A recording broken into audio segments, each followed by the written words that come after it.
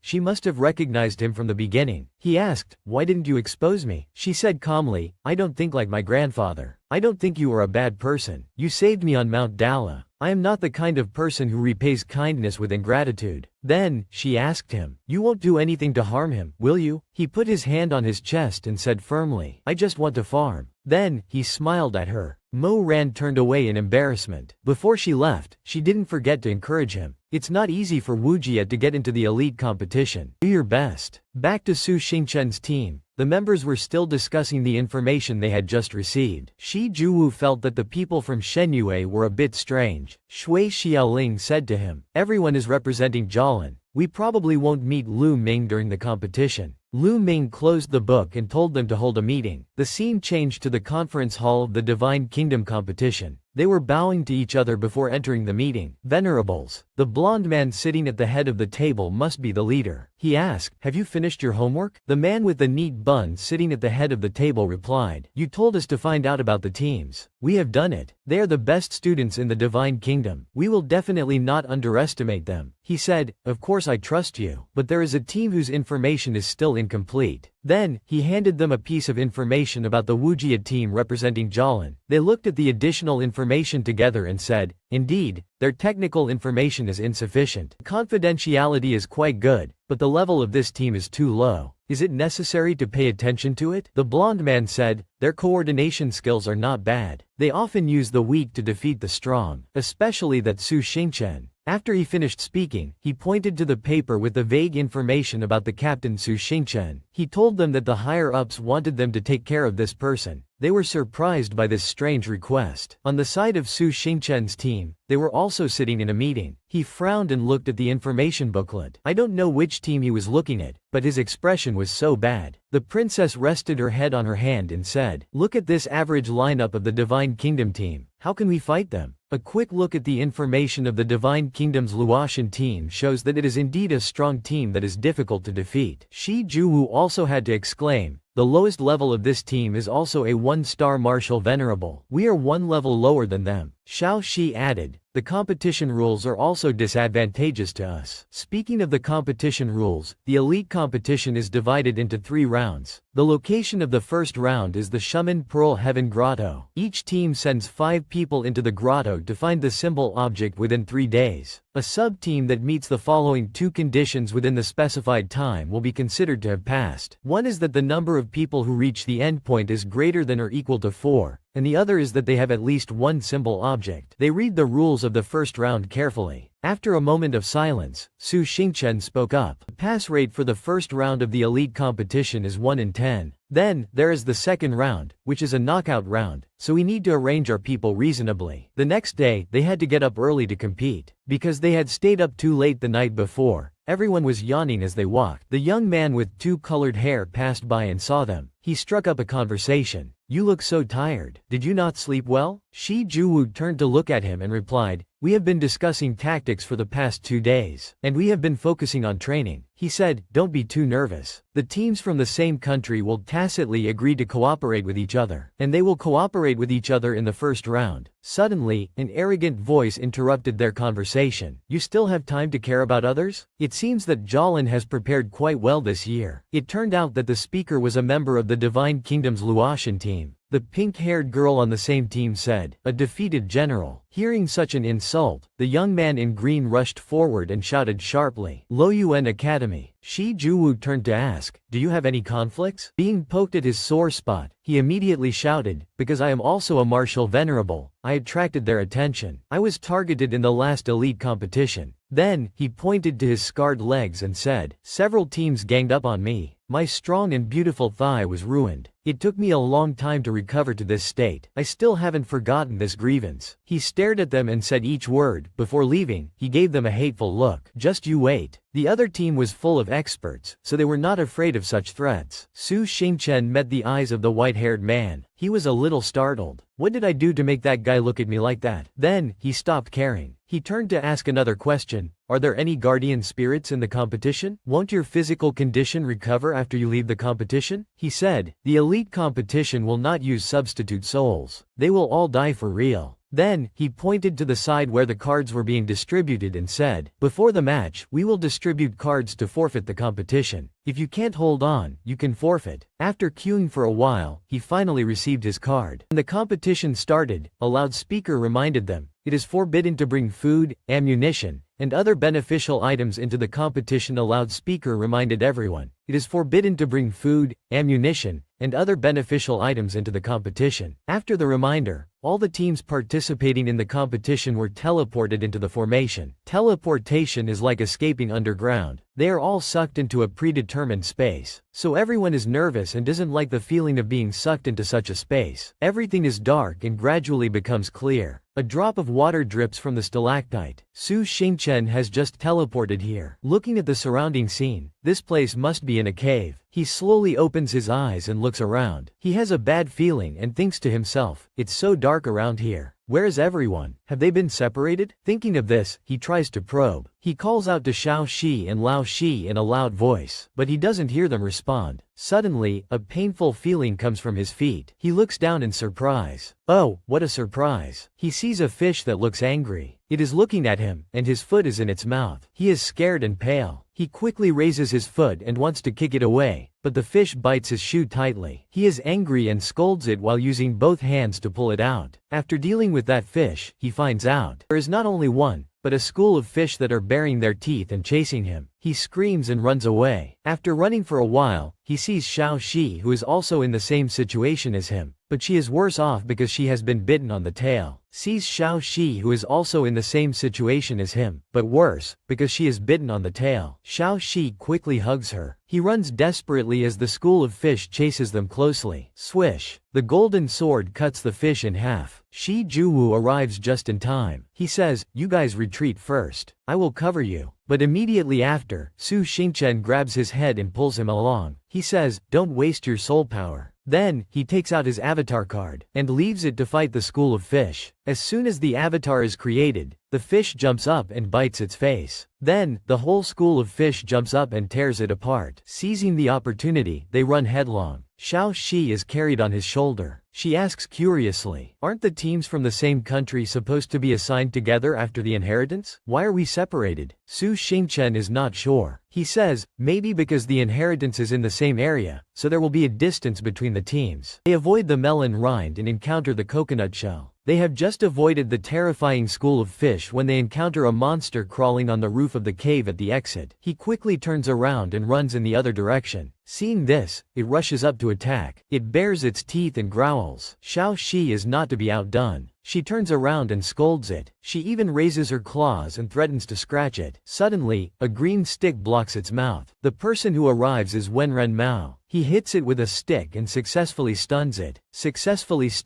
Then, he turns back and signals to them not to make any noise. The monster stands up and shakes its body, trying to find its prey. He tells them, this monster's eyes are not good, but its ears are very good. So, as long as they are quiet and don't make any noise, they can leave safely. They leave quietly. Then, they pass by a cave where two men in green are sitting and eating bananas. They see Xiao Shi and happily invite her to eat with them. "Come and sit here." He whispers, "Why are you so relaxed?" Then, they sit down together and join the group. Wenren Mao whispers, "In the dark cave, the monster's eyesight is poor, but its hearing is very good, so don't make any loud noises." Then, he and Shi Juwu share a banana each. Xiao Shi is very popular with these two boys. As soon as she sits down, they each bring out a bunch of bananas and offer them to her, making her blush with embarrassment. Su Xingchen asks curiously, "Aren't we not allowed to bring food in? Where did the bananas come from?" The other guy hears this and turns to glare at him. "This is my martial spirit, it's not food. Do you want to eat it?" Hearing him say this, he is speechless. But his attitude towards Xiao Shi is gentle. "Little sister Xiao Shi, eat more." Su Xingchen spits at his discriminatory and treatment attitude. "I don't want it." Wenren Mao says, there is a lot of interference in the cave, so although he can sense someone nearby, he can't identify who it is. He asks, "It's also very difficult to find the token in this situation. There must be some clues in the cave." He says, "That's right." So, he gathers everyone together and goes to look for the token. The closest one to us is. At this moment, in another part of the cave, Shui Xiaoling is in a dangerous situation. Her whole body is trembling and she covers her mouth with her hand to prevent herself from making any noise. Because right in front of her, three monsters are sitting and eating something. She is horrified by the disgusting appearance of these monsters. She thinks that hiding like this is not the way, so she decides to crawl to another place. But while she is crawling, she knocks against a stone and makes a noise. One of the monsters eating hears the noise and stops. It glances towards her. She is so scared that she doesn't dare to move. The monster quickly crawls towards her. When it raises its hand forward, a golden circle flashes past and it disappears instantly. And at the same time, a voice rings out. She is so scared that she turns to look at the monster's face covered in blood. "How can you bully a weak doctor like this? Damn monsters. Are you okay?" And the one who came to help was someone from the Divine Kingdom. Wen Sahan spreads out his hands to help. This attitude makes Shui Xiaoling a little wary. The two teams have had a grudge before. Now he is helping her like this, which makes her a little uncomfortable. "You are a doctor from Wujian, right?" Team Loyuan, Wen Sidon.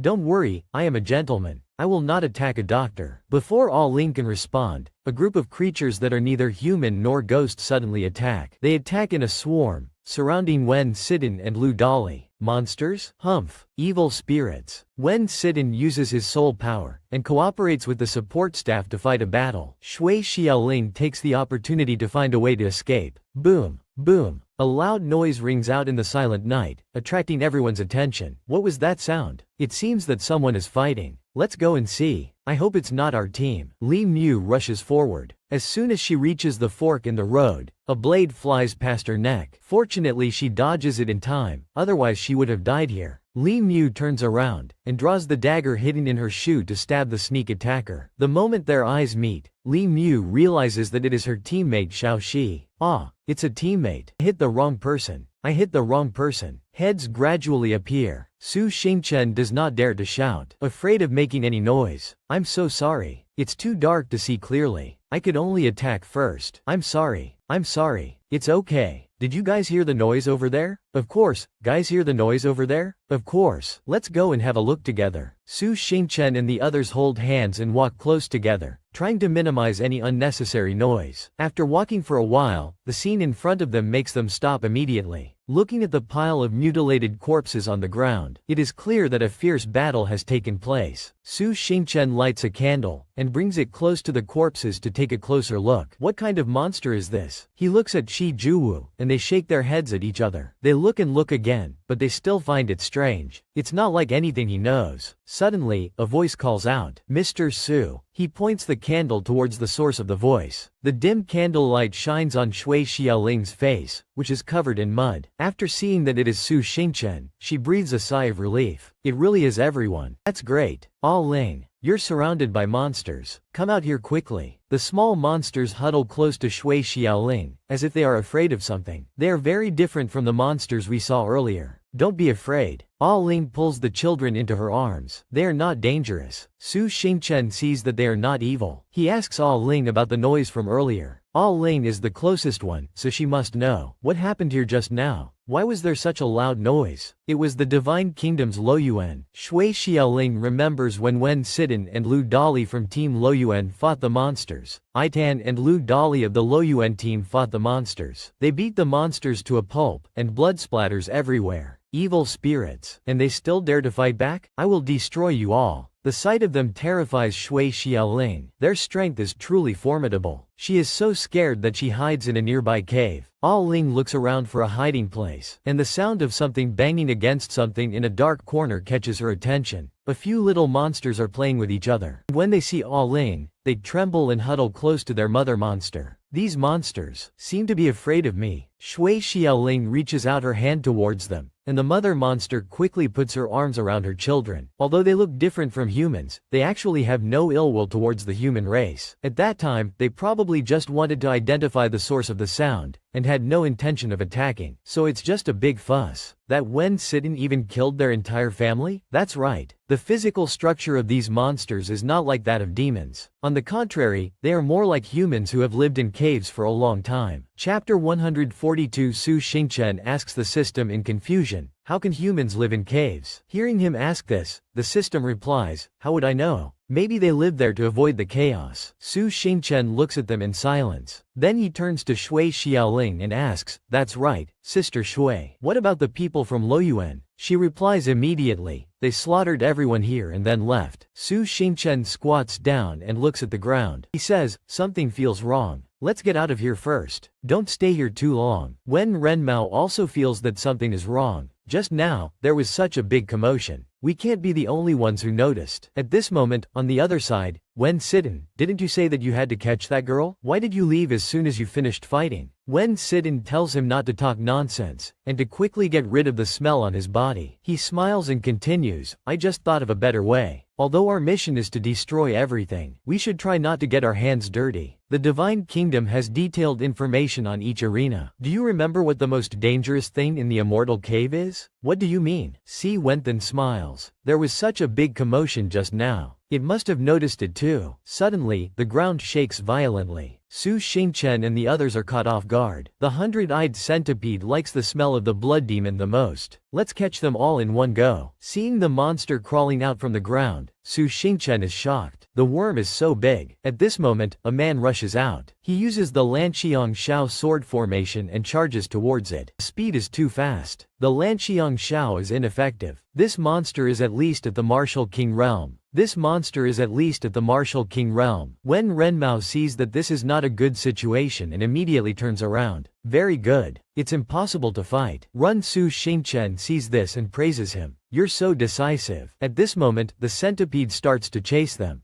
Bing Xiaoling and the others are terrified and cornered. At this critical moment, fortunately, Su Xingchen appears. He blocks its mouth. Attacking my wet nurse right in front of me. You're bullying the weak because you're strong. Everyone is stunned when they see this scene. Is this kid so strong? Su Xingchen blocks it alone. He keeps shouting, help me, help me. Then he steps on its mouth. Pry. Mouth. Chapter 143. Su Xingchen sees that something is wrong and shouts, Old Shi. Shi Juwu also rushes over. He stabs the centipede with his sword, but it doesn't even flinch. This is bad. The difference in rank is too great. I can't hurt it. At this moment, the centipede becomes even more agitated. It shakes violently, causing Shi Juwu to fall. Old Shi. The centipede sees that Su Xingchen is still not letting go, so it spits water at him. Seeing this, Shi Juwu below is very worried. Brother Su. But Su Xingchen's next move surprises everyone even more. He angrily spits saliva back into its mouth. It's so smelly. Do you think you're the only one who can spit? After a series of mindless actions, Su Xingchen thinks to himself, even if I have an attribute that counters it, there's no way I can hurt its weakest eye? At this moment, Wen Renmao also charges forward with his weapon. He stabs the eyes on its body with his sword. And at this moment, another man jumps up and infuses his sword with spiritual energy. Seeing this, Su Xingchen seems to understand something. Barrier. So that's how it is. Su Xingchen shouts from the front. Continue to poke the eyes on its back. It may temporarily break the defense of the big eyeball. Take this opportunity to attack the big eyeball. Li Mu shoots arrows at the centipede from above, but to no avail. Su Xingchen frowns. Tisk. Still not enough damage. Seeing this, Shi Juwu steps forward, grabs the arrow, and says, "Plate it." Then the arrow turns gold. Li Mu confidently draws his bow again and shoots at it. Chapter 144. The arrow is shot into the monster, but it only lodges in the outer layer. Shi Juwu frowns when he sees this. Still not deep enough. Su Xingchen has no choice but to let go of the centipede's mouth. Let me in. Su Xingchen enters. He pounds on the arrows with his hands. In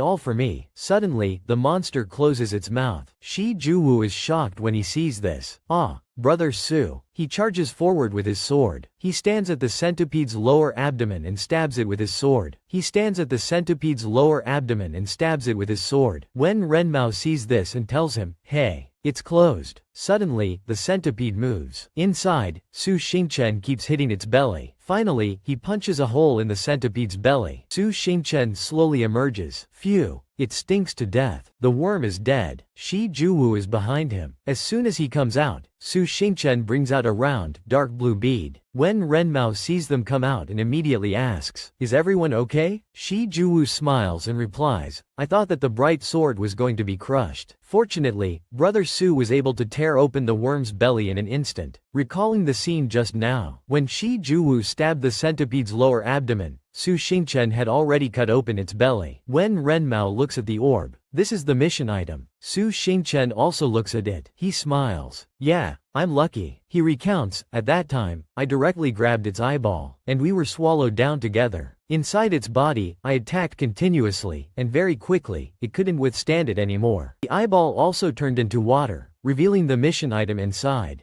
Bing Xiaoling steps forward. Fortunately, nothing major happened. Come on, I'll help everyone recover. When she wants to go forward and heal Su Xingchen, he refuses her. I'm not that exhausted. I don't need to recover. Bing Xiaoling smiles. Of course you're not exhausted. If I hadn't given Xiao Shi spiritual energy, I'm afraid she would have done it a long time ago. Behind her, Xiao Shi is already withered. She steps forward and tries to spit saliva on Su Xingchen. Wen Renmao holds his sword. You got the mission item so quickly. You're so lucky. Hearing this, Su Xingchen hurriedly hugs the mission item and hides it. Wen Renmao looks at him. Don't worry. The mission item that you obtained with your own strength, we will not take it. However, I'm not sure about others. Chapter 145. Su Xingchen understands what he means. You mean, Wen Sidon? Yi Wan sees the whole scene from the side and immediately returns to report. Seeing Yi Wan return, Wen Sidon teases her. Yi Wan, you're just like your name. You're only here now? Yi Wan tells them, don't joke around. I saw that Wu Jian killed the centipede with 100 eyes, and even obtained the mission item. Hearing this, Wen Sidon and the others are very surprised. What? The centipede with 100 eyes is at the martial king level. How can people like them do it? They are with Ching Shan. Could it be that Ching Shan helped them? But this idea is rejected by Wen Sidon. Ching Shan is also a piece of trash. How could he help them? Could it be that Su Xingchen has a magic weapon that we don't know about? The man immediately says, what kind of magic weapon can challenge a martial king and defeat them? Yi Wan hears this and snorts coldly. It's really not reliable to give you information. You still want to use this as an excuse to kill people. As a result, the other party gets a bargain. However, obtaining the mission item does not necessarily mean that it will be easy to take away. At this moment, Su Xingchen also leaves quickly, because Qing Shan also has to find the mission item. We have decided to go our separate ways. These three cave demons are familiar with the terrain in the cave, and they take the initiative to lead the way for us. At this moment, the mission item suddenly lights up. Hello, dear viewers who are watching this live stream. I am Ti Han Zhang, the third-generation disciple of the Cheng Longhu sect. Li Mu doesn't understand, and asks him, what's the matter? Why is the mission item acting up? Su Xingchen hurriedly hugs it. It's too bright. Stop it. I can't control this. On the other side, Yi Wan explains, today is not a good day to take the mission item. It will occasionally hum and light up. The mission item cannot be put into a weapon bag, and the humming and light cannot be stopped. They are the first to obtain the mission item, which will lead to a fight. At this moment, an arrow flies towards Su Xingchen. Above him, a group of people are aiming their bows at him. One of them shouts, at him. One of them shouts, it's off. It's actually off. Below, Su Xingchen is not afraid. The people above charge down directly. They go straight up. What luck. It's Wu Jian from Jialan, the weakest team of all the teams. Watch me tie them all up. Su Xingchen's eyes suddenly become angry. As soon as he charges down, Su Xingchen punches him in the stomach, and he flies back and breaks several stone pillars. The people behind him are shocked. Didn't they say that they were very weak? Seizing this opportunity, Su Xingchen grabs Shi Juwu and Xiao Shi by their clothes. Quickly go to the exit. Don't stop. At this moment, the other teams also hear the commotion and rush over. It's the mission item. Rob it. Seeing someone rushing over, the system appears and blocks him. The man sees this and shouts, Big brother, stop them. Su Xingchen takes this opportunity to run away, but is stopped by those people. Where are you running? Leave the mission item behind. Seeing that the situation is not good, he takes out a prop and puts it close to his face. Do you like me? Seeing that his teammate is suddenly dazed, the man behind him quickly urges him, let's go. What are you doing there? The man immediately turns his sword. Don't hurt my love. Chapter 146. He suddenly turns around and shouts, quadruple A. I will charge for love. Don't touch that person. Go. My love. I will stop my junior brother. Su Xingchen is embarrassed and runs away. Thank you. My love. He smiles and says to the system, fortunately, this man is a blind fool for love. Ah Chang sees the whole scene from the side and does not forget to praise him. How despicable. Su Xingchen continues to run. Don't say that. Then he holds the cave demon's hand. Take advantage of this moment and quickly go to the exit. The cave demon climbs onto Su Xingchen's head, and he turns around and says to his team, come up here. Everyone climb up here. Li Mu frowns. Do we have to use this method? Beside him, Xiao Shi lifts Bing Xiaoling up. Shi Tai, give Shui Tai to me. Su Xingchen snaps his fingers, uses the minor immortal flight technique, and leads everyone to fly up. There are so many caves. Which one is the exit? Seeing Su Xingchen confused, the cave demon points and stutters.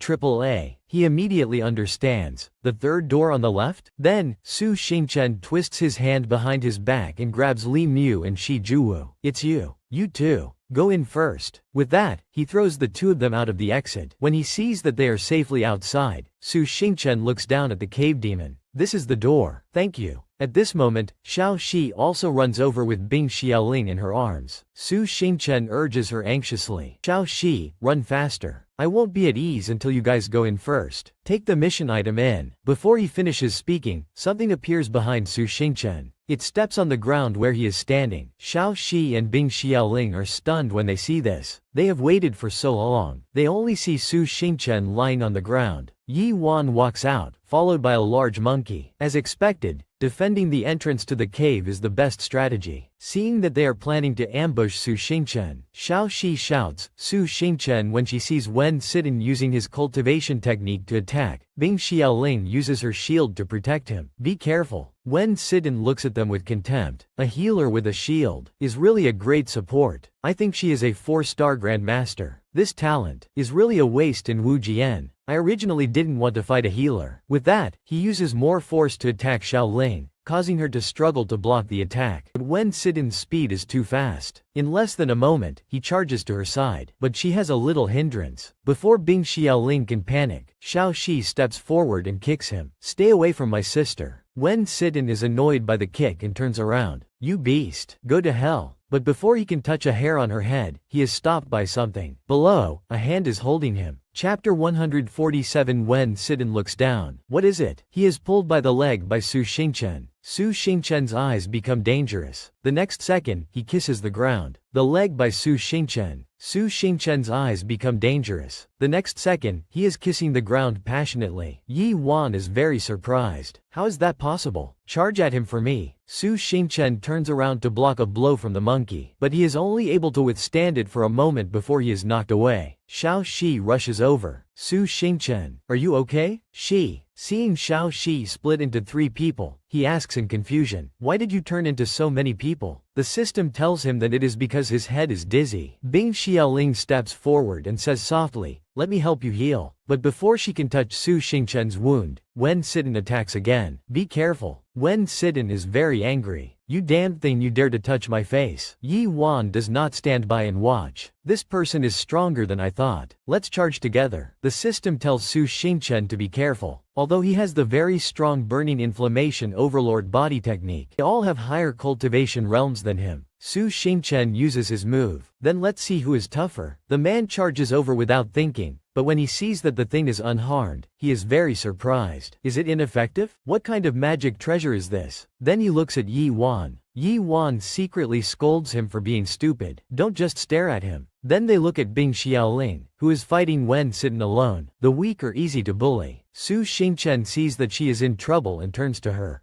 Bing Tai. Yi Wan also takes advantage of the moment when Su Xingchen is off guard and punches him. You still have time to mind other people's business? On the other side, Bing Xiaoling's shield is also broken. Xiao Shi rushes over and hugs her anxiously. Big sister, be careful. Xiao Shi is hit by a palm and cries out in pain. This finally reaches Su Xingchen's limit, and he throws a punch at Yi Wan. Chapter 148. Yi Wan screams in panic, my hair. Wen Sidon frowns when he sees this. How many treasures does this kid have? Su Xingchen hurriedly puts Bing Xiaoling and Xiao Shi on his shoulder. Take advantage of this moment and go inside. Wen Sidon sees that Su Xingchen is about to run, and he shouts, don't let him escape. Su Xingchen sees him charging over, and he hurriedly takes out a prop. Scram. Yi Wan tells him to be careful, but Wen Sidon only snorts coldly and takes out another prop. Don't think you're the only one with treasures. Su Xingchen is stunned. The system is desperately pulling him out. An explosion occurs in midair. This time, in the waiting area of the competition, Lam Chong can't help but complain. Why have Master and the others not come out after such a long time? Hu Songlai stands beside her and comforts her. It hasn't been that long yet. It can't be that fast. But Lam Chong ignores what he says. She is very anxious. Really, waiting outside is also tormenting. Suddenly, someone shouts, someone is coming out. Seeing Shi Juwu and Li Mu come out, everyone starts to gossip. Why are they so fast? Did they get the token? Lam Chong sees him coming out and rushes over. Shi Juwu, are you okay? Was it smooth? What about Master? Did you get the token? Shi Juwu does not hesitate to answer her question. We got the token. We were pushed out by Brother Su. He will probably come out soon. At this moment, Bing Xiaoling and Xiao Shi also come out, with many wounds on their bodies. Elaine. Shi Juwu walks over to her, and when he sees that Xiao Shi is injured, he is very worried. Xiao Shi, how did you two get injured? Bing Xiaoling frowns. The people from Luoyuan ambushed us at the exit. Mr. Su pushed us out, and we don't know how he is now. Suddenly, Su Xingchen also flies out from inside. Everyone is very worried. Brother Su, Master. Shi Juwu hurriedly hugs him. So much blood. Where is the doctor? Seeing him so worried about him, Su Xingchen also speaks up. Don't worry. This is not my blood. At this moment, in the competition area, Yi Wan anxiously calls out to Wen Sidon. What happened? Didn't he use a prop to fight back just now? Why was he still beaten? Wen Sidon is still lying on the ground, without any movement. Yi Wan continues to shake him. Wake up.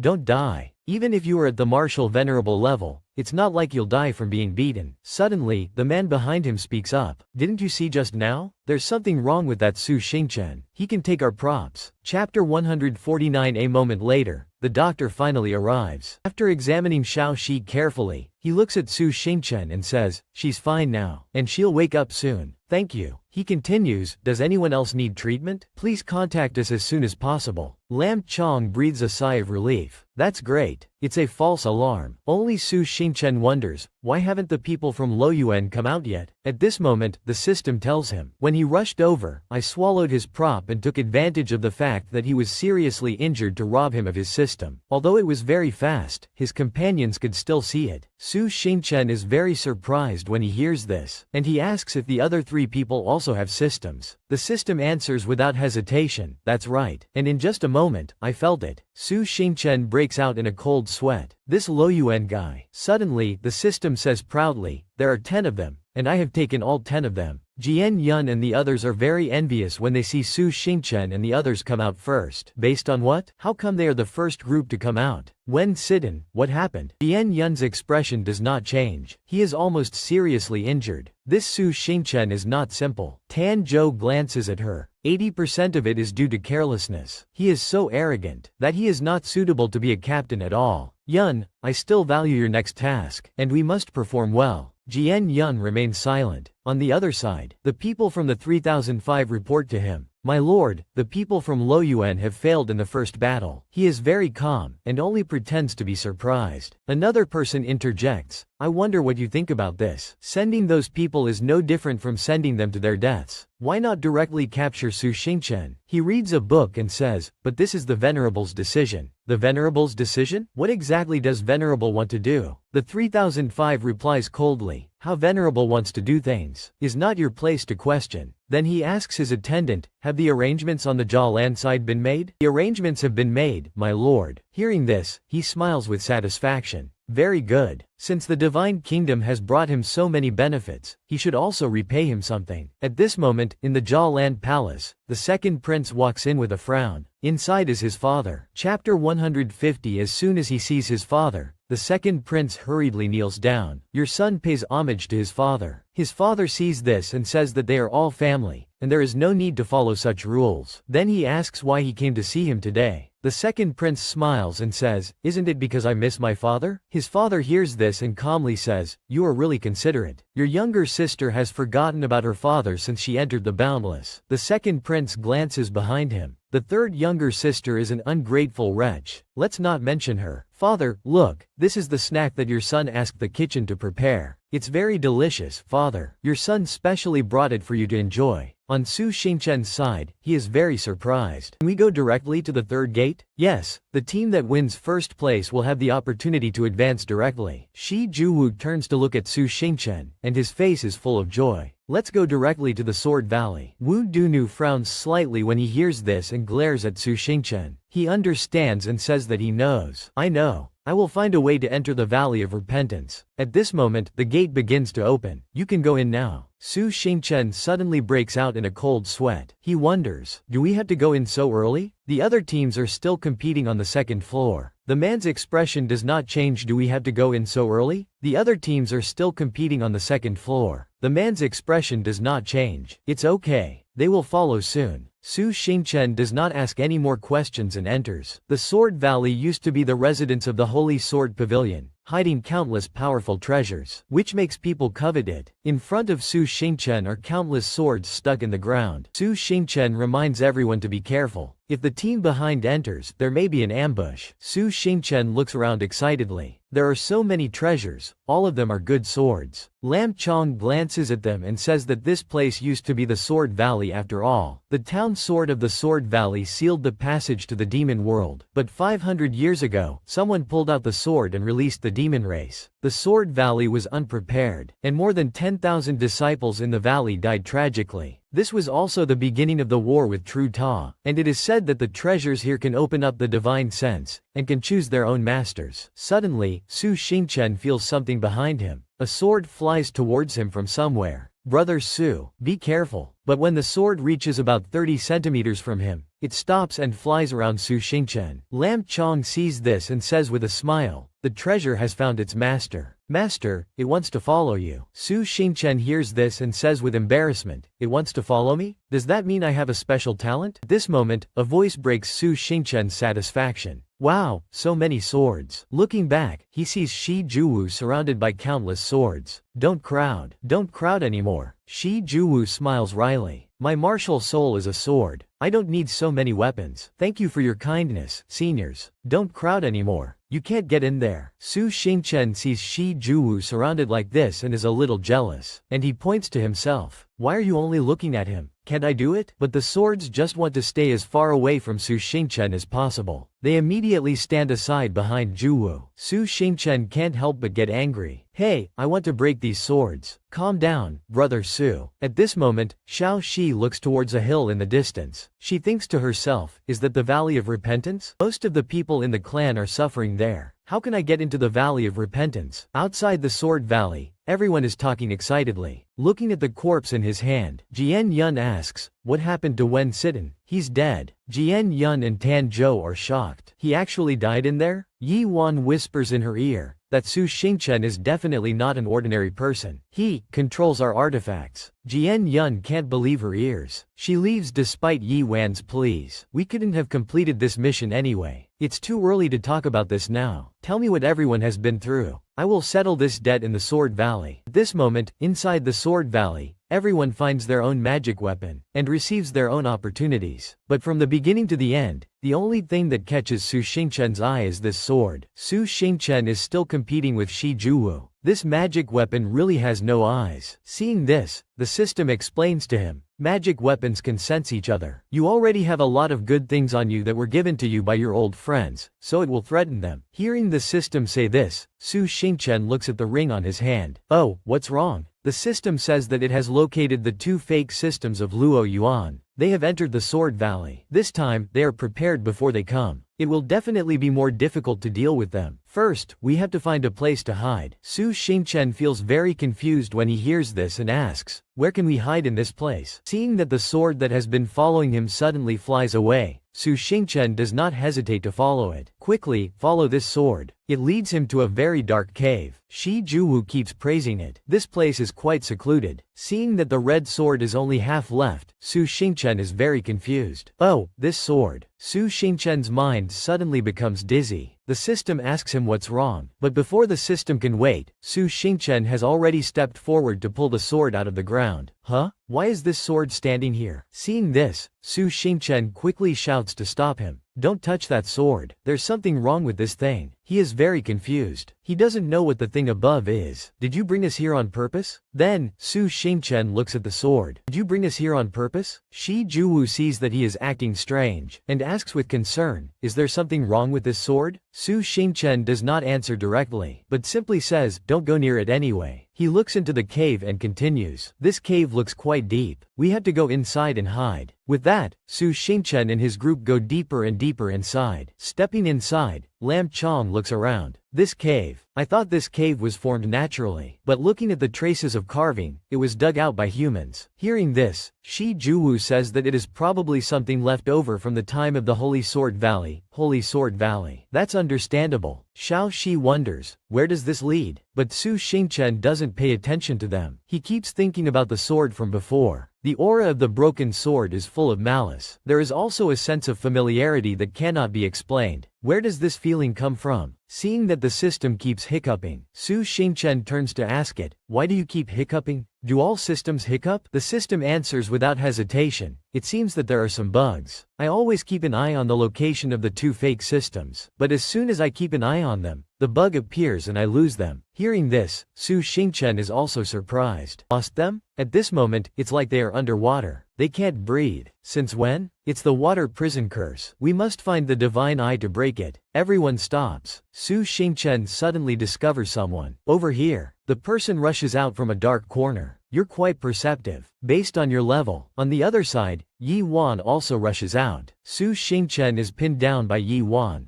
Jian Yun also assists her from the side. When Su Xingchen is suddenly ambushed, Yi Wan is very proud. She stands on top and asks, "Don't you recognize us? This high-level stealth artifact cost us nearly 100 years of our lifespan." Seeing the commotion, Lam Chong turns around and sees this scene. "Master." Another person also rushes out from behind the third princess. Commotion. Lam Chong turns around and sees the scene. "Master." Another figure rushes out from behind the third princess. "Take care of yourself first." Fortunately, Lam Chong manages to block one of his moves. On the other side, Shi Juwu is also fighting back with all his might. Seeing this, Bing Xiaoling also assists him from the side. They don't notice that there is someone behind them who is ambushing them. Li Mu in the back also wants to support them, but is blocked by the other people. Bing Xiaoling and Li Mu are both hit from behind. Seeing this, Yi Wan becomes even more proud. "So weak, you can't even withstand one hit." Then, she turns to look at Jian Yun. "Jian Yun, you are indeed capable. Doing as you said, we were indeed able to force them to surrender very quickly." Hearing this, Jian Yun looks at Su Xingchen who is lying on the ground. "The only threat is Su Xingchen. If we can take him down, the others will be no problem." Lam Chong nearby is also very worried about him. "Master." Not only them, the one who is most worried is still the system A Chang. It keeps shaking its face and calling Su Xingchen. "Su Xingchen, wake up quickly. If you faint, I won't be able to use the artifact. Wake up, Su Xingchen." At this moment, in Su Xingchen's subconscious, he sees the sword from before. It's too dark. What is that? Outside, Jian Yun is urging Xuan Zhou to quickly deal with this Su Xingchen, but he is very confused. Huh? Where did that saber come from? When Jian Yun looks back, it is too late. They only see Su Xingchen pick up the sword. Jian Yun asks the other two in confusion.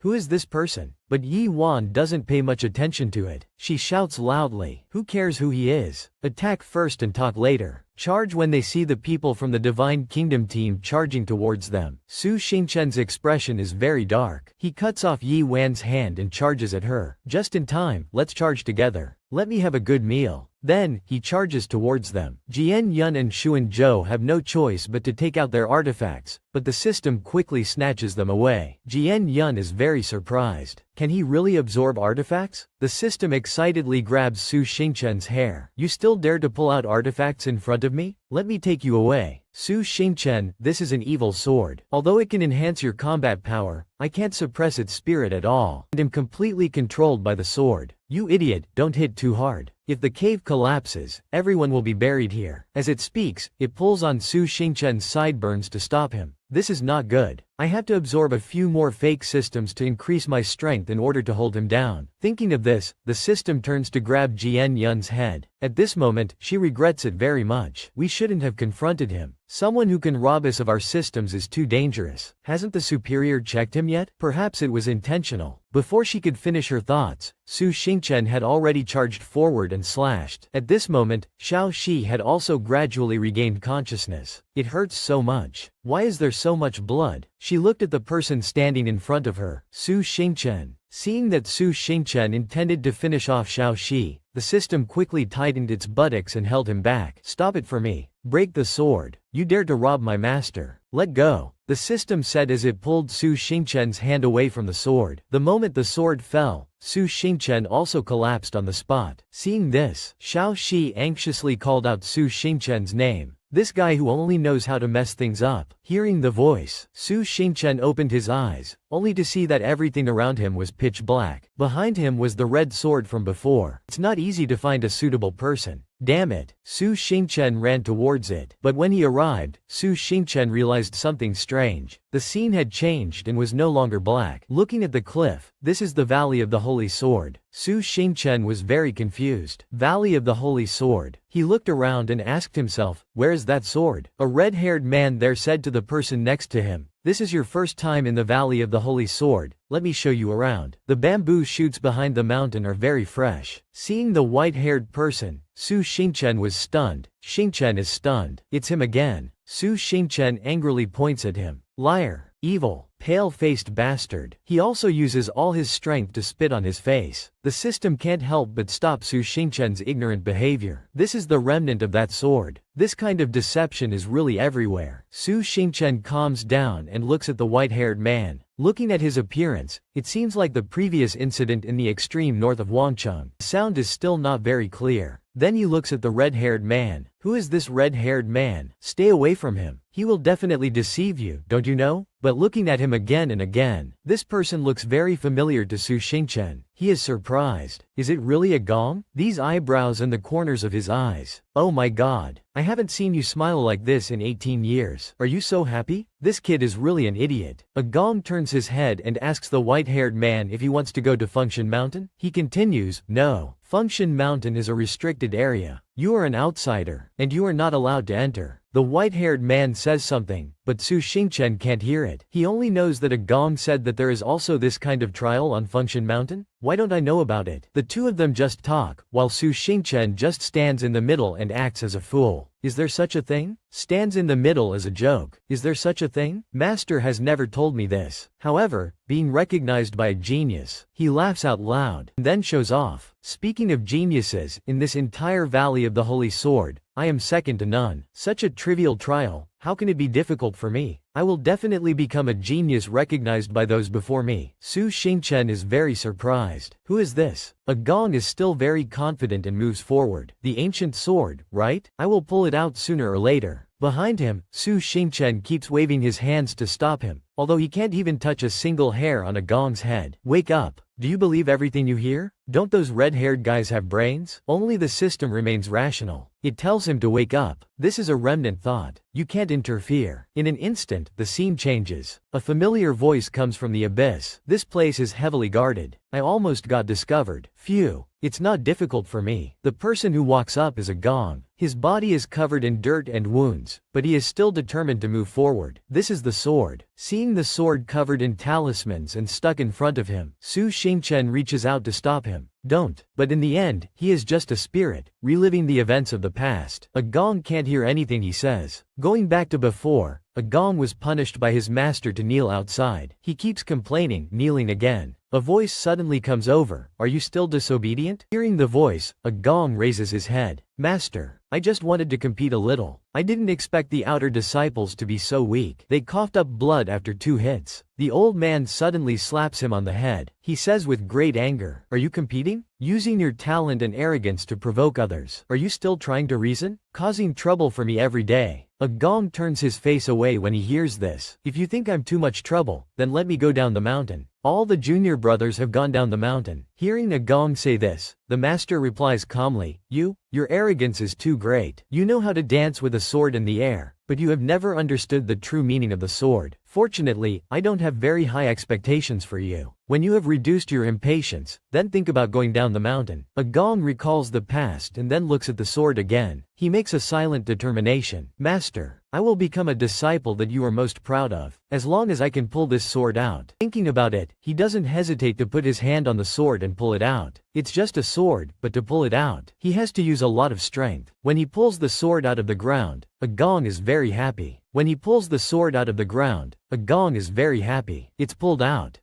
But looking at the thing that flew out from under the sword just now, a gong can't help but be frightened. What is that? Before he could figure it out, he was held by a purple aura. Not only that, but the mountain there was also shaken, causing a gong to faint on the ground. When he woke up with a start, he saw a very frightening scene. What is this? A gong stands up and looks ahead. He calls out softly, Master. Corpses are lying on the ground, covered in countless purple auras. He can't help but tremble. Fake. It's all fake. I must have fallen asleep. Wake up quickly. Wake up for me. At this moment, a ray of light tries to sneak up on him, but it is stopped by a large sword. A familiar voice comes from behind. Unfilial disciple, what are you still standing there for? Seeing his master, a gong is very happy. Master, you're okay. But before he could finish his joy, 2 demons ran over. Old Taoist priest, you run fast. Why don't you continue to fight desperately with us? At this moment, the master tells him, the ghost clan has broken the seal. Someone has pulled out the ancient sword of the mountain god on the mountain. Rarely does anyone know about the existence of the ancient sword that seals the ghost clan. I didn't expect that someone would always have their eyes on this place. Hearing this, a gong is very surprised. If so, he is the one who caused this great disaster.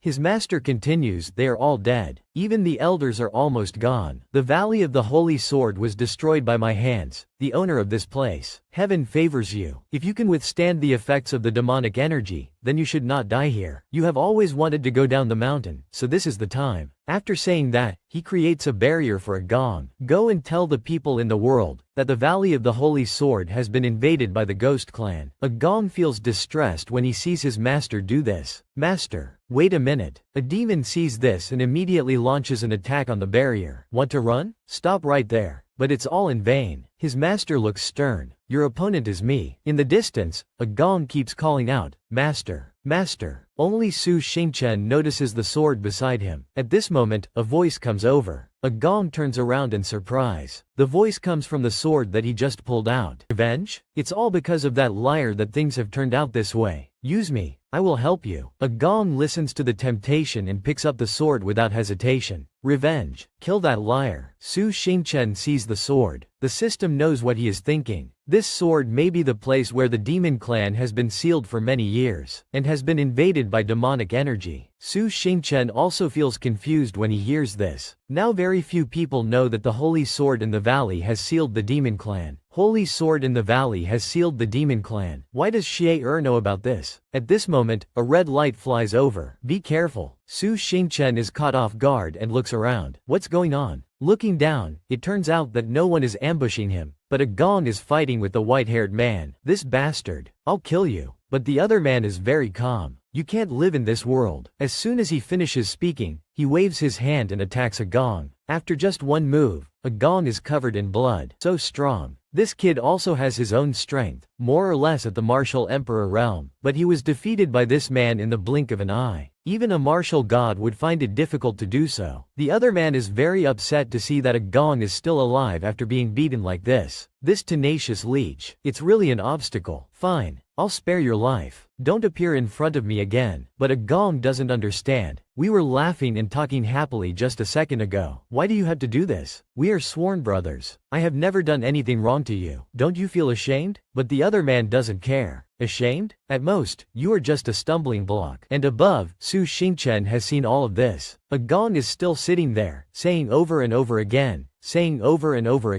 bastard. After saying that, he collapses. The sword that was intact just now has lost half of it. The sword sees that a gong has fainted, and it keeps complaining. Oh my god, I almost died here. Quickly give me some vitality first. In the green forest, there is no fear of not having firewood to burn. First of all, Su Xingchen finally understands everything. So that's it. That's why this sword has a gong's memories. At this moment, the white-faced man looks at Su Xingchen again. Bystander. After saying that, he attacks him with a palm. Su Xingchen wakes up with a start. Xiao Shi is very happy to see that he has woken up. Are you awake? That's great. Everyone is safe and sound. Brother, what's wrong with you? Why are you in a daze? Are you badly injured? But his mind is filled with 100,000 questions. Can he see me? Brother Chang, we are clearly in the memory. Why can he see me? But even the system doesn't understand this. How would I know? This is against common sense. Fortunately, I got you out in time. The more Su Xingchen thinks about it, the angrier he gets. Who is that guy? He's everywhere. At this moment, the system asks him if he remembers the move that he used to attack. Su Xingchen is shocked and naturally says, I remember. It's very strong. And naturally says, I remember. It's very strong. What's the matter? The system says in a hurry, the power contained in that move has exceeded the limits of this world. It will definitely be controlled by the heavenly Tao. But he is not restricted at all, and can even ignore common sense to capture you. Is he stronger than the heavenly Tao? Su Xingchen immediately denies it. It can't be. He wanted to kill a gong, but was stopped. He cannot control the heavenly Tao, but he is also stronger than common sense. Before, you could not connect to the heavenly Tao. It must be because of him. Remembering what happened before, he continues, Ant Hong, the drug addict, and a gong, are all because of him. My old man will not be played by him. It's really a headache. Xiao Shi is also very worried about him, afraid that he will suddenly bite her, so she takes the initiative to ask, why are you waving your arms and legs as soon as you wake up? Then she picks up the sword and asks, Su Xingchen, what should we do with this? When you fainted, the broken sword wanted to escape, so I sealed it with a talisman. Is it a demonic sword? Do we need to destroy it? Hearing this, the sword sweats profusely. Seeing this, Su Xingchen rushes over. We can't let this sword escape. Good job. Very good. Needless to say, he was kicked by Xiaoxi afterwards, with the footprint still on his face. The footprint was right in the middle of his face. However, Su Xingchen is still very happy. He must have used up a lot of energy to cast a spell on me just now, and he has no ability to resist anymore. He wants to keep Gong's memories and escape? Dream on. After putting away the sword, Su Xingchen looks at Shi Juwu and Bing Xiaoling who are lying there. Xiao Shi asks him anxiously what to do now. Tangjian Valley. After the Luoyuan team entered, they cut off all communication with the Kundong team outside. After all, they are all from the Divine Kingdom. They should help each other in times like this. So the people from Kundong kept mumbling and blaming, and finally had to use the Huji stone to track their whereabouts. After observing for a while, the positions of the Luoyuan team remained in the southwest. No matter how long the Kundong team waited, they did not change. The observer of Kundong felt suspicious. Could something have happened? His teammates laughed when they heard him. Are you kidding me? That's Luoyuan, the strongest team in the Divine Kingdom. They wouldn't believe that anything had happened to Luoyuan. After waiting for a while, the Kundong team also entered. They immediately used the location on the Huji stone to find the exact location of the Luoyuan team, but the scene before them made them not dare to believe it. The strongest team in the Divine Kingdom had ended up like this. At the scene, no one was left alive. The rest had disappeared without a trace. The scene, and the rest disappeared without a trace. More than half of Luoyuan is dead. They exchanged their positions on the Huji stone with their lives.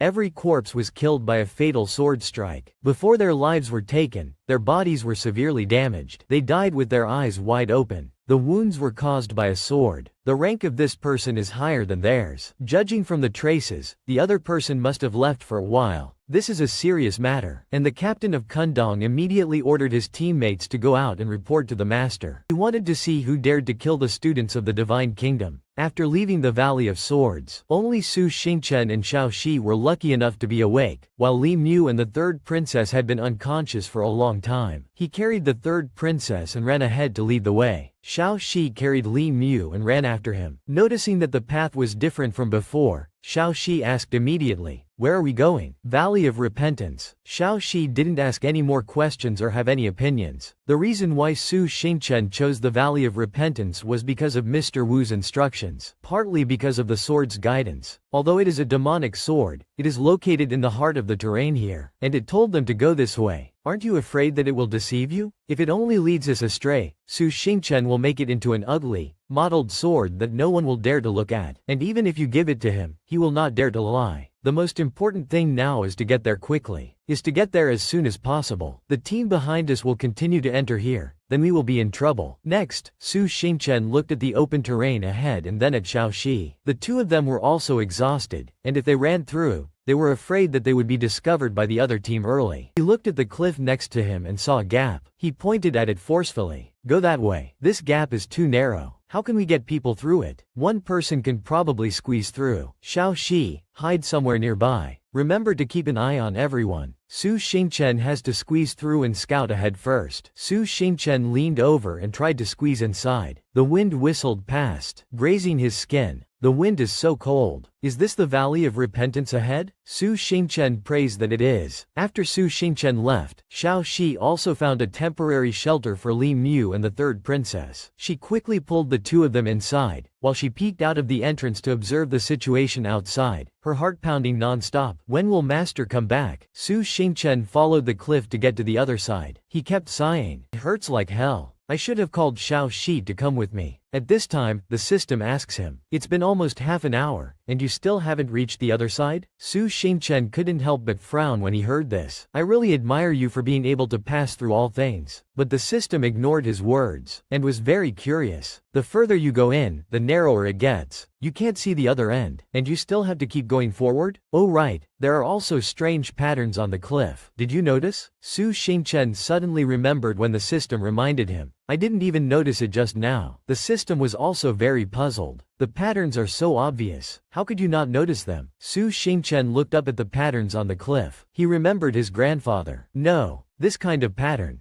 Beastly seal. Grandpa Tianji mentioned this when he taught me how to set up a formation. He continued, this kind of blinding technique makes its existence very faint, and it can be ignored even if it is right before your eyes. But it can affect others invisibly, like a ghost blocking a wall and trapping people in one place. And this gap is not actually narrower the further you go in, nor is it as long as you imagined. It's because I'm affected by the spell. That's why I've been stuck here for so long. After he finished speaking, he turned to Ah Chang. It's hard for people to notice this kind of talisman. Fortunately, I have you. The system, knowing the truth, asked him how to break this formation. Su Xingchen took out a relatively simple magic stone and drew over it. Seeing Su Xingchen draw a few clumsy lines, the system was very surprised. Is it that simple? Originally, this talisman is not a high-level formation, but it is quite useful. Then, Su Xingchen looked to the other side. A gap like this cannot allow two people to pass through at the same time. And even if there are many people walking together, it is easy to fall for this trick. The person who set up the formation is also very clever. In this way, it is even more certain that there is something worth looking for ahead. With that, Su Xingchen continued towards the front, not forgetting to draw over the patterns on the cliff. Do you feel that the terrain is becoming more and more open?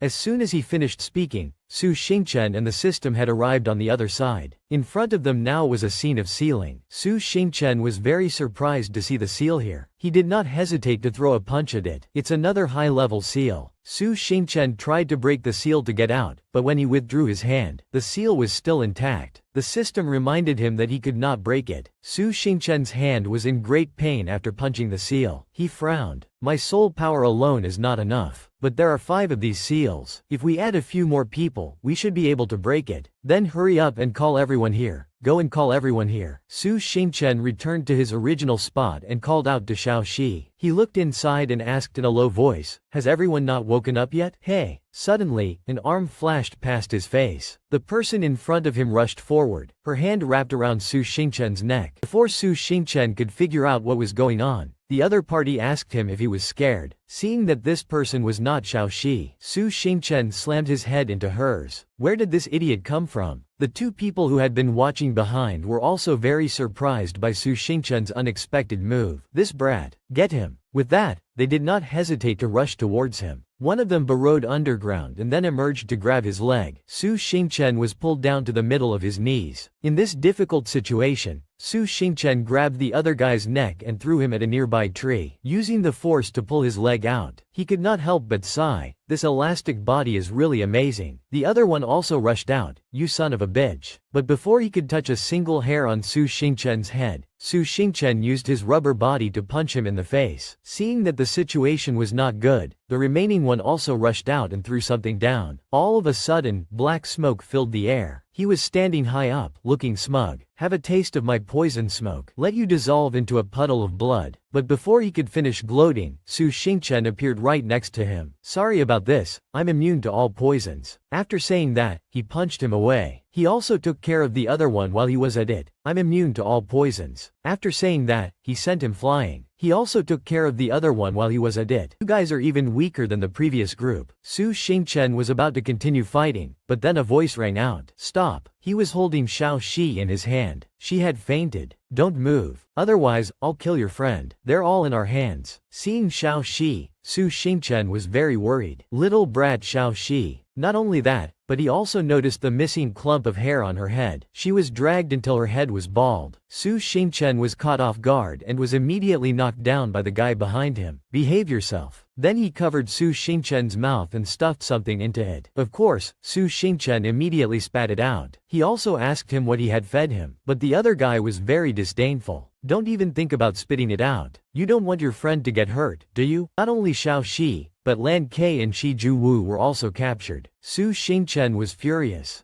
But before he could finish speaking, his eyes gradually glazed over and he fell to the ground unconscious. The other guy was very smug when he saw how easy it was. It was a piece of cake. He turned to the guy behind him. Tie him up. This guy won't wake up. Hearing this, he was very confident. The thing he drank was the soul separation pill. His soul will not be able to stay in his body anymore, and he will not wake up. Even if he does, where can he run to? When he ran outside, won't he be caught again? The higher-ups won't let him go. we've done a great job this time. Remember to clean up before you go back. Another one asked him, are we going to take these people back too? His face was cold as he replied, these people may be accomplices. Especially this Ji Yan Hu. I've been annoyed by her for a long time. If we go out, she might be robbed by Wu Jian. This calamity, we might as well finish her off here. With that, he reached out to kill Xiao Shi. At a critical moment, Lan Ke woke up and used her weapon to defend herself. She couldn't pretend anymore. As she fought, Lan Ke was furious. Damn it, I originally planned to pretend to sleep and wait for Master to coordinate. Now, I can only rely on myself. Lan Ke was struggling to fight the two men on her own. They kept mocking her. You're still injured, but you still dare to charge forward. Should I say you're brave or stupid? Lan Ke was very angry when she heard this. She swung the hammer in her hand. Get lost. Although Lan Ke hit him, she was also kicked away by him. Behind her, one of them was spraying poison, and the other was waiting to ambush her. Just as he was about to stab her from above, a foot kicked him away. When Lan Ke turned around, it turned out that Su Xingchen had woken up, but he looked strange. Master. Seeing Su Xingchen wake up, they were like they had seen a ghost. How could this be? Immediately after, Su Xingchen grabbed a prop and charged at them. He threw out black smoke and then grabbed Xiao Shi and Shi Juwu and ran away together. The guy who came out of the black smoke didn't give up either. He's here. But then Su Xingchen took out another prop. The moment he looked at the prop, Su Xingchen grabbed the others and ran away. Lan Ke stood on the side and witnessed everything, and called out to him, Master. On the other side, after looking at the prop that Su Xingchen had taken out, his eyes filled with blood. What did he use? My eyes catch them at this time. Shi Juwu had also woken up. Seeing this, Lan Ke couldn't help but be overjoyed. It's good that you're awake. Let's split up, each of us carrying one person. She asked Su Xingchen, Master, which way should we run? Didn't that person say that Master wouldn't wake up for a short period of time? Why is he awake now? He's really amazing. The system was very embarrassed when it heard Lan Ke say this. Don't ask anymore. I'm not him. No matter how much that guy's soul calls out, it won't answer. I can only take over his body for now. The system kept complaining, this is so difficult to use. It consumes so many props, and I'm not sure if I can act like him. Lan Ke was very anxious because she had been asking him questions but he hadn't answered her yet. If I can act like him. Lan Ke was very anxious because she had asked him a question but he hadn't answered her yet. Master, why aren't you saying anything? Su Xingchen stammered, let's go ahead first. Based on its memory, the system led everyone to the place where the seal was before. Lan Ke was surprised. This is it. The system looked around and thought to itself, it has expanded a lot compared to before. Is it because the runes have all been burned by Su Xingchen, so the illusion here is gradually disappearing? The system looked at everyone and told them to break the seal together. A moment later, Lan Ke, Shi Juwu, and the system in Su Xingchen's body were working hard to break the seal. It was working at full capacity inside his body, continuously typing on the keyboard. To mobilize the soul power in the body, you need to follow these steps. Circulation. The system kept typing code, while telling everyone to focus their soul power on him. In an instant, the strength of the three of them broke the seal. After breaking the seal, this place was extremely dark. Lan Ke looked around. She was very surprised by what she saw. As for Su Xingchen, or rather, the system, it recognized this place as the Valley of Atonement. Lan Ke looked at him and asked how this place could lead to the Valley of Atonement. She asked Su Xingchen what they should do now. The system hesitated. It tried to think. If it were Su Xingchen, what would he say? Before the system could answer, Lan Ke pointed at Xiao Shi, Bing Xiaoling, and Li Mu,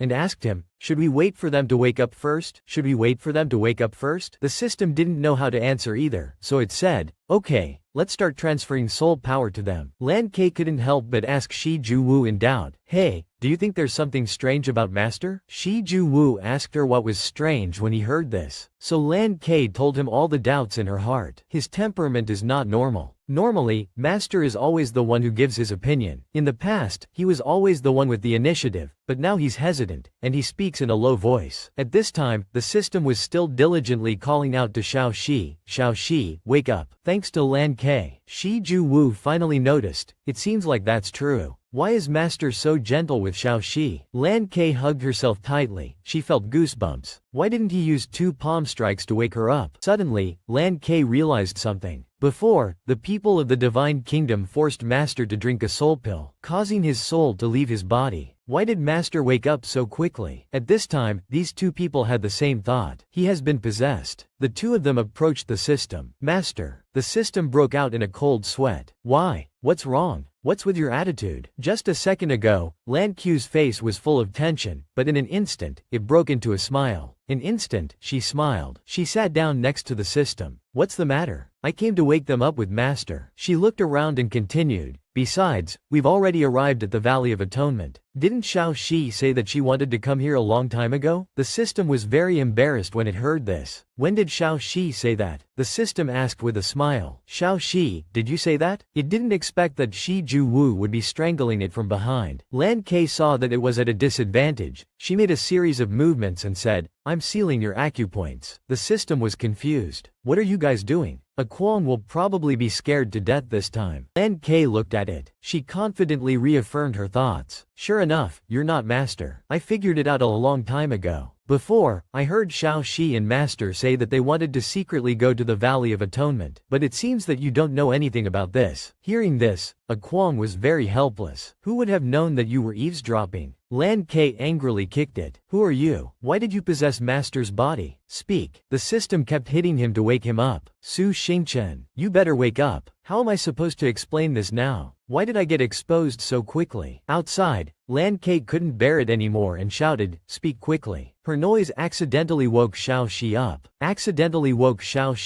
Seeing Shi Ju Wu cheering Lan Ke on as she strangled Su Xingchen, Xiao Shi was very embarrassed. What happened? Why are you guys playing so hard? Lan Ke said with difficulty, it's not like that. A moment later, everyone had woken up. They tied up the system and let Lan Ke interrogate it. Speak, what are you? The system stammered. It thought to itself that it was the worst at making up stories. What should I do now? Suddenly, a Qualm thought of a way. He said that in fact, Su Xingchen had two different personalities. I am his other personality, called Shen Xing Su. But before he could finish speaking, the system was slapped by Lan Ke. Are you kidding me? Quickly return our master's soul. A Kwong was so wronged that he cried. I told you I wasn't lying to you. In the tense atmosphere, the system sent out a signal again. Oh no, the pursuer. As soon as it finished speaking, a strong wind suddenly appeared from above and charged towards them. The system only had time to remind them to be careful. At this time, the group of people had already chased them to the Valley of Atonement. Lan Ke was not happy to be attacked. That damn ghost won't leave us alone. The people of the Divine Kingdom rushed in. The one who had been beaten up by the system before was the first to charge in.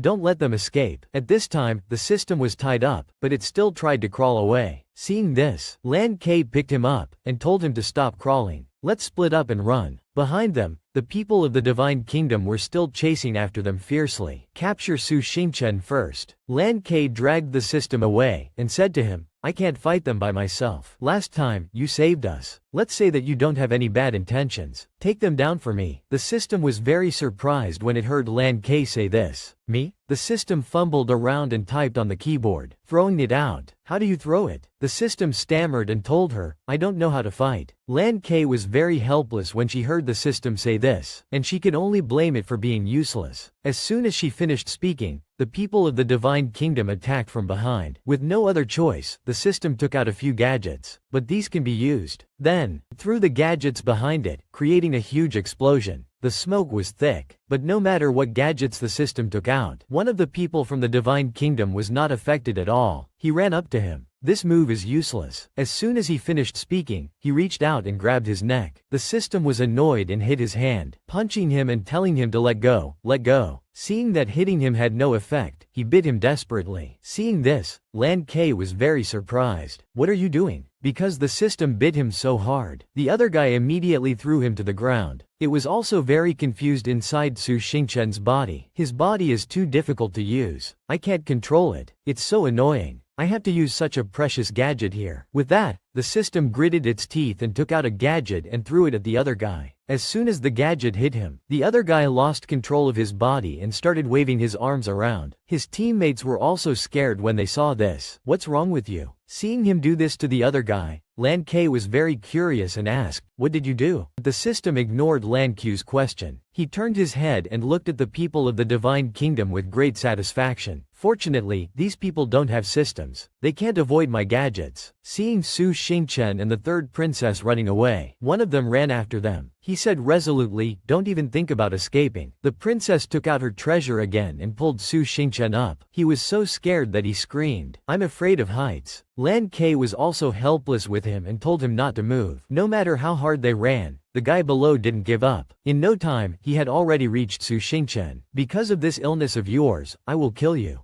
Seeing him talking nonsense, the system continued to pull out another gadget. You're the one who's acting up. As soon as he finished speaking, the system immediately threw it at him, but he dodged it. This time, he was very proud. Although I don't know what tricks you're using, it's definitely not wrong to avoid this move of yours. Wrong to avoid this move of yours. The system felt very sorry for wasting a gadget. Damn it, this gadget is very rare. What a waste. What a waste. At this moment, Lan Ke suddenly accelerated, causing the other guy to be some distance away from them. Just then, 3 figures appeared in the sky, chasing after Su Xingchen. Chasing after them. Below, Xiao Shi was also running with all her might to escape from them. Why is there still one chasing me? The other guy chased after her and said to her, don't even think about escaping during the chaos. You little bastard, don't even think about harming the world anymore. Xiao Shi ran with all her might and saw 2 trees in front of her. She quickly ran into them. When the other guy from the Divine Kingdom arrived, there was only an empty space, and he couldn't find Xiao Shi anywhere. Xiao Shi crawled inside, and when she saw that he wasn't chasing her, she breathed a sigh of relief. Did I lose him? The terrain here is complicated. I don't think he'll chase me here, right? Xiao Shi looked around curiously. Where is this? She looked at the wall in front of her. The wall on this side is so shiny. Xiao Shi thought and rubbed the surface of the glass with her hand. A monster appeared inside. Xiao Shi was startled and screamed. The little girl couldn't stop shaking. What is that? Why is there someone inside the wall? She curiously moved a little closer. No, that's not right. Inside is a monster. Weitui Valley. This is where the criminals of Weitui Valley are imprisoned. On the other side, Lan Ke and Su Xingchen were also desperately fleeing. The system behind them was constantly being hit by the people of the Divine Kingdom. Lan Ke was very angry when she saw how useless it was. Why did you let yourself get hurt so much? Don't ruin your master's body anymore. The system quickly defended itself. I tried to dodge. Lan Ke was very anxious and told it to use those things to disrupt their moves. The system quickly replied, I missed. Lan Ke was helpless when she saw how useless it was. It's really useless. The people of the Divine Kingdom behind them kept chasing after them. Lan Ke thought to herself, can't take it anymore. Fighting with these guys is a waste of everything. One of the people from the Divine Kingdom took out 3 needles and sent them flying straight at Lan Ke. Lan Ke was attacked by them from both the front and the back. She couldn't hold on and spat out blood. Immediately afterwards, Lan Ke was in so much pain that she let go of Su Xingchen. Fortunately, he grabbed her. The 2 of them fell down. There was no other way. The system continued to take out gadgets to cushion their fall. The system looked around.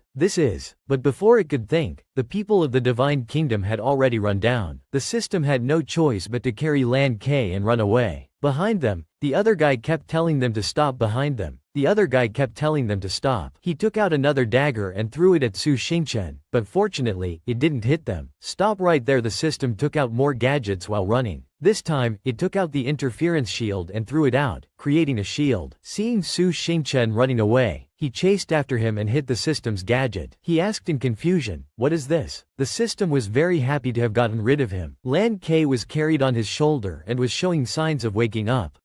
The system put her down on the ground. What's wrong with you? Why are you vomiting all of a sudden? Lan Ke glared at the system. You touched my stomach. You idiot. She stood up and continued walking, complaining all the way. I really can't compare to my master. Go ahead. I have to get rid of those people. Suddenly, Lan Ke stopped. Now she noticed where she was. Where is this? The system said it didn't know. There were also lights installed by someone else. Just like Xiao Shi, the system also felt that the wall was shiny and rubbed its hand on the glass. This wall is so smooth. Seeing Xiao Shi behind the glass, the system was very surprised. Xiao Shi, the system asked her worriedly, why are you inside? Seeing that Xiao Shi looked even more flustered than herself, the system was puzzled. What are you talking about? Then tell the little girl to speak clearly. Talking about? Then it told the little girl to speak more clearly. Xiao Shi was puzzled on this side. Are you guys locked up? On the other side, the Divine Kingdom guy was very frustrated. That damn guy, why is he so tricky? He let them escape again, but the guy behind him seemed more optimistic. He put his hand on the other guy's shoulder and told him not to be discouraged. Old Wang has gone out to search. We'll search in here. They can't escape. Hearing this, the other guy frowned. The situation here is complicated. Who knows how long it will take to find them? Just then, he saw his teammate behind the glass. Old Wang? When he saw them, Old Wang was even more surprised. Why are you guys in there? He pointed to the guy sitting behind him. I was going to go outside, but I ran into this guy. What's wrong with you? Why are you so tired and listless? He started to tell him, I was chasing that evil thing, and after chasing it for a while, I wanted to go outside. But the exit behind me had turned into a rock at some point. I'm trapped here. Not only that, he said he suddenly remembered that this seemed to have something to do with the Burial Sword Valley. This is the Valley of Repentance, built by the nobles more than 100 years ago. This is a cave used to imprison demons, and we accidentally fell into their trap. We can't get out. We accidentally fell into their fly trap. We can't get out. On the other side, Lan Ke and Su Xingchen were just as shocked as they were when they heard about this. Lan Ke gritted her teeth and said, this is so frustrating. There's no way we can get out. This whole place is covered in a barrier. We can't escape. As long as the barrier is still there, it will become a closed loop that we can only enter but not exit. The system was also very flustered. Strange, it can't be broken no matter what. It suddenly said to Lan Ke, maybe we can think of another way. The system hesitated and said to itself, it's fine to break the entire barrier. But if we do that, my inventory of gadgets will be gone. Lan Ke was very curious when she saw what was in Su Xingchen's hand. What are you doing? What is that in your hand? But the system didn't answer. It threw the gadget at the glass next to it. Immediately afterwards, the barrier gradually cracked, creating a hole for them to run out. Lan Ke asked the system in confusion, what did you do? The system also ran away with its legs. This place is going to be destroyed. Run a little further away. On the other side, the barrier of this place had also been broken. Not only the people of the Divine Kingdom, but also the demons imprisoned in it were very surprised. On the other side, the white-haired man playing Go was also surprised. How did this happen? The people outside were also very confused. Lu Ming looked around in confusion. Ming looked around in confusion. What's that noise? Suddenly, a man ran over and said in a panic, my lord, it's not good. The barrier of the Valley of Repentance, has collapsed. Su Xingchen and Lan Ke ran outside. And the monsters that had been imprisoned for so long also ran out. They were overjoyed. The Valley of Repentance has collapsed. The system squinted its eyes. When it looked again, it saw the sky in front of it. It was outside. The system was stunned when it saw the monsters running out. It asked Lan Ke, did I just get into trouble? Lan Ke was also shocked when she saw this. It's not just trouble. It's a disaster. The system was frightened when it heard this. Don't scare me. At this moment, the system suddenly felt dizzy. He held his head in discomfort. Seeing this, Lan Ke asked worriedly, what's wrong? It turned out that Su Xingchen had returned. He looked around in confusion and asked, what's going on? Master. The system was both happy and worried. Su Xingchen, you've finally woken up. I've caused a big disaster. Su Xingchen was puzzled. What kind of disaster could you have caused? The system said helplessly, I blew up the Valley of Repentance. Hearing this, Su Xingchen was immediately shocked. He stammered and asked, blew it up? Blew it up? Suddenly, a person walked out from behind and made Su Xingchen turn around to look. On the other side, the people of the Divine Kingdom were also very confused. How could the Valley of Repentance collapse? A man suddenly ran over, carrying another man on his back. Old Wang. Seeing this, back. Old Wang. Seeing this, Old Wang asked him, is he injured? Take him outside. I'll go and gather the others. The Valley of Repentance couldn't have collapsed on its own. I guess Su Xingchen did something. Quickly pass this news on. Outside, Lu Ming was also very worried. Has the Valley of Repentance been destroyed? There are still tens of thousands of demons imprisoned there. Why are you laughing, senior? Wu Dunu immediately replied, how could I not be happy? Lu Ming couldn't believe what he was hearing. At this moment, the others heard the news and came over. Are you the team leader of Wujian? Among the registered teams, the collapse of the Valley of Repentance must be related to Wujian. I hope you will cooperate with the investigation. Lu Ming was shocked. What? Wait a minute. What does this have to do with Wujian? If so, then it's innocent until proven guilty. Don't be anxious. All the teams that have entered the third round will be thoroughly investigated, and we will interrogate them to confirm the truth after we have checked all the teams. Is there any involvement? It will be clear then. Lu Ming frowned slightly. That's not right. We shouldn't believe these people. We must find a way to keep Su Xingchen's team from showing up for the time being. But there is no communication between the inside and outside of the competition area. At this moment, the people on the other side were discussing excitedly. Oh, that's great. That's great. Your student is out. Su Xingchen and his group also came out. They immediately surrounded him when they saw him. Su Xingchen looked around. He was very puzzled. Hey, what do you want to do? The man was silent. According to the list of participating teams, you have entered the Valley of Repentance, right? The Valley of Repentance couldn't have collapsed for no reason. You are also very suspicious. The Divine Kingdom needs to detain you for investigation. Lan Ke was very angry when she heard him say that. I come from the royal family of Jolin. What right do you have to detain me? He sneered when he heard this. You still don't know what happened to Jolin? However, the Divine Kingdom has always treated Lin Bang with kindness. Take her away. A man brought a cup of red water to Lan Ke. This is the truth-telling water. As long as you drink this water, tell me everything that happened in the Valley of Repentance, and prove your innocence. Then there is no need for further interrogation. We will also send someone to take the princess back to her country. What? Lan Ke looked at Su Xingchen worriedly. Master. But Shi Juwu and Li Mu were sweating profusely. What should we do now? Seeing that none of them answered, Lan Ke didn't drink the truth-telling medicine either. He urged, otherwise, take her away for interrogation. Su Xingchen's face darkened. Interrogation? A red mist suddenly flew out of him. A girl appeared. After 500 years, I finally see the sun. Grandson, do you want to touch my benefactor? The people of the Divine Kingdom were horrified. She continued, how dare you? Back to a few minutes ago, do we really have to go out? When Shi Juwu asked this, Su Xingchen insisted, go out. He continued, when the people of the Divine Kingdom go out, they will definitely report the situation here. We are weak and powerless. If we don't go out and hide, then everyone will be implicated. This is something I caused. You just need to deny that you know about it. Lan Ke thought that what Su Xingchen said made sense, but she was also very worried about him. But what should we do? They will definitely arrest people. Su Xingchen smiled. Arrest me? Isn't there someone here to help? Behind him, a girl was lying on the ground very comfortably. The benefactor is right. The people of the Divine Kingdom trembled when they saw her face. They stuttered and said, Love, Demon King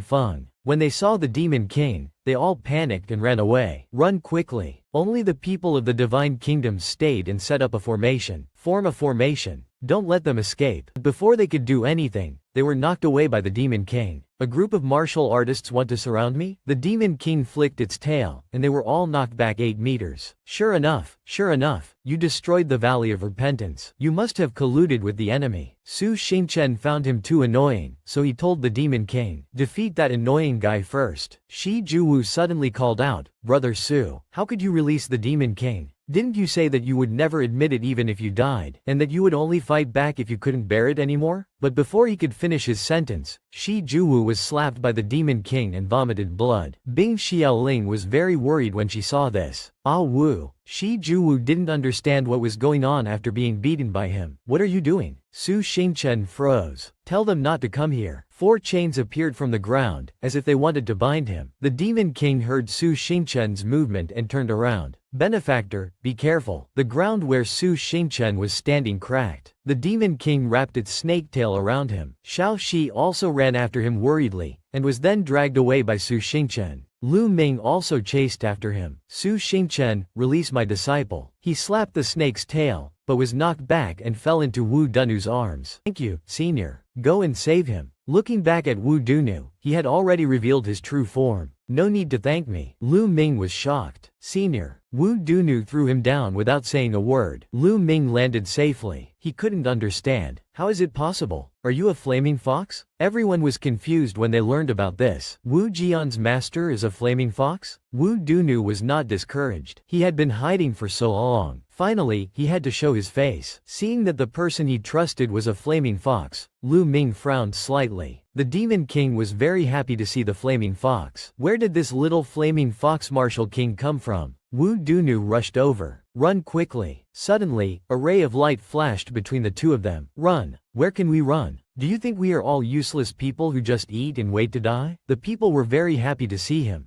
Great Elder. The Elder of the Divine Kingdom is here. The Elders began to set up their troops. Form a formation. Wu Dunu saw that the situation was not good. Oh my god. All these people are 5-star martial kings. The Demon King suddenly opened its mouth and bit its own tail. Damn it. They're about to run. Stop them. He rushed over to catch them. Everyone asked the Great Elder if he had caught them. But when he looked back, he saw a piece of paper in his hand. The paper also said, eating and waiting to die, which made him very angry. The people around began to whisper, "Have you heard? The Valley of Repentance has collapsed. The Demon King has been released. It's terrible. How could the Valley of Repentance collapse? I heard that there are spies and flaming foxes hiding in the Wu Jian Academy.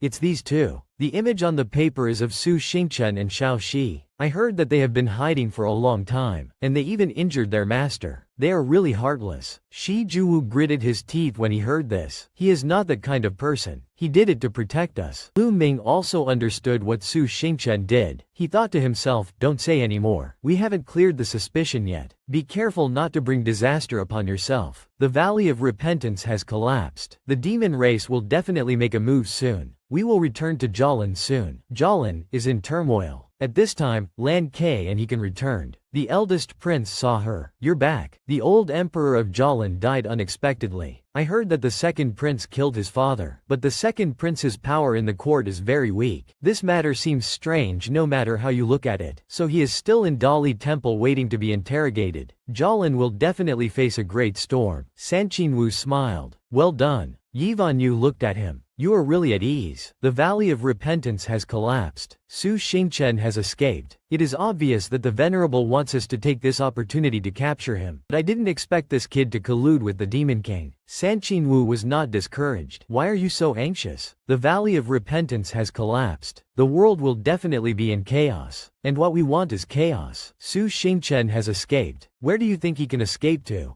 Jialin? The world is so big. Su Xingchen. A pitiful sacrifice." On the other side, Su Xingchen had been taken to a strange place. Su Xingchen looked around. "Where is this?" At this time, the Demon King also appeared, and she fell to the ground. Seeing this, Su Xingchen couldn't help but worry. "Big sister Demon King, what's wrong with you?" Suddenly, a sound came from her stomach, which made the other three people embarrassed. After a while, the Demon King grabbed the food and started to eat it. Su Xingchen saw her eating so hurriedly, and told her to take her time. "Eat slowly." And Xiao Shi sat on the side, and seeing the Demon King Feng eating so deliciously, she also felt that it was delicious. The girl was very happy after eating. "It's delicious. Thank you, benefactor. I have been imprisoned for a long time, and the situation was tense just now, so I used all my strength. I hope you don't laugh at me." Su Xingchen looked at her. "It's nothing. I wonder where the Demon King has teleported us to." The girl stood up. "Of course this is my territory." Seeing the scene in front of them, Su Xingchen and Xiao Shi were both embarrassed. The Demon King said that 5,000 years ago, when the human race surrounded her, she had ordered her subordinates to lie in ambush here. Then the Demon King raised her hand excitedly. "Where are you? Come out. I, the Demon King, am back." But after a series of silly moves by her, none of her subordinates appeared. The Demon King couldn't call her subordinates, and she started to get angry. "Where are my subordinates?" Seeing the Demon King so ignorant, Wu Dunu couldn't help but laugh. As expected, the Demon King's brain is broken. The girl was still very persistent. "Where are my subordinates?" At this time, Wu Dunu told her the story. After the Battle of Tru Xie, the demon race was severely damaged. Our Flaming Fox clan suffered the most, and could no longer lead the demon race. The Snake King Feng stood up and led the demon race to fight back many times, and was elected as the new king of the demon race. It's a pity that the general trend was gone. In an ambush, the Demon King was seriously injured. Later, we heard that she was captured. Without the Demon King, we ended up like this. The Demon King held her head. No,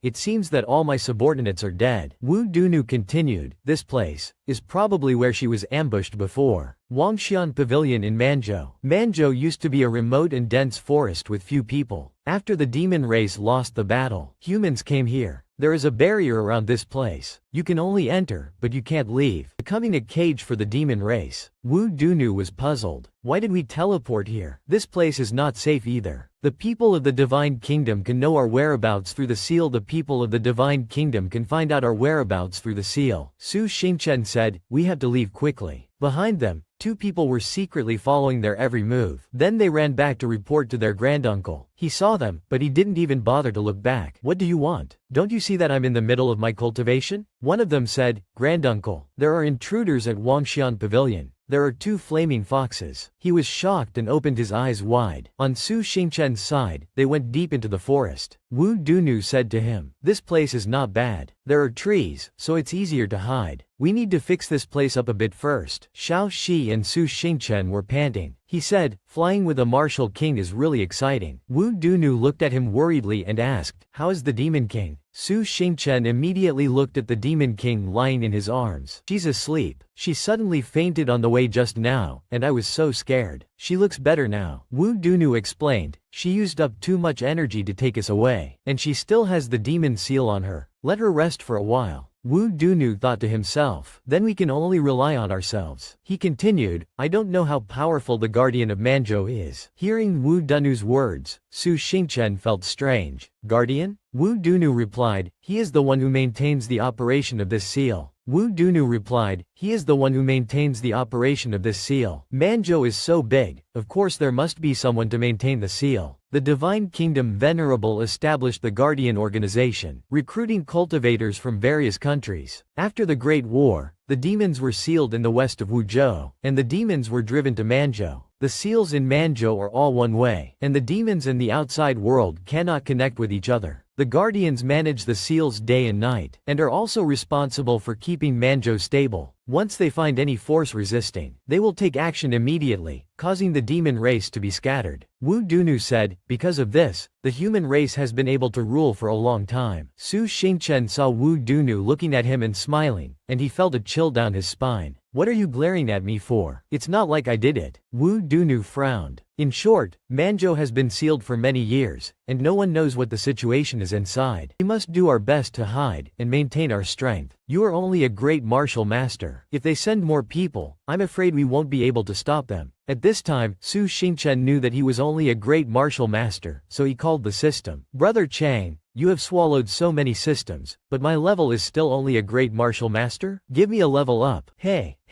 answer me. A Chang." The system finally responded after a long time. "I'm here." Seeing that the system was tired, Su Xingchen asked it what was wrong. The system immediately replied, "It could be that I've swallowed too many systems and I'm hallucinating. It's no big deal. I'll level you up right now. You now have the strength of a 4-star martial lord." Su Xingchen frowned again and held his head. "I'm only a martial lord?" The system said that combined with the cultivation techniques you have, and with these few artifacts of yours, your combat ability can rival a martial king. Don't be impatient. At this moment, Su Xingchen and Wu Dunu noticed something. "Who's over there?" Seeing a figure flickering in the middle of the forest, Wu Dunu and Su Xingchen immediately chased after it. But Wu Dunu's speed was too fast, and Su Xingchen had to catch up. "Wait for me." Wu Dunu was stunned when he saw a flock of goats. "He's chasing me. He's chasing me." Flaming fox? He didn't understand why there were flaming foxes here. Didn't all the flaming foxes die? Go and tell the village chief. At this moment, Su Xingchen finally caught up with Wu Dunu. "Old Wu, you're too fast." Seeing the goat people, Su Xingchen was surprised. A village? Seeing him, they were equally terrified. "Humans. There are humans. Are you the guardians? Don't kill me." Suddenly, a voice came from afar. "All right, what are you panicking for? The guardians might be called here by you." Seeing him walking over, everyone respected him. "Village chief." He walked calmly to Wu Dunu.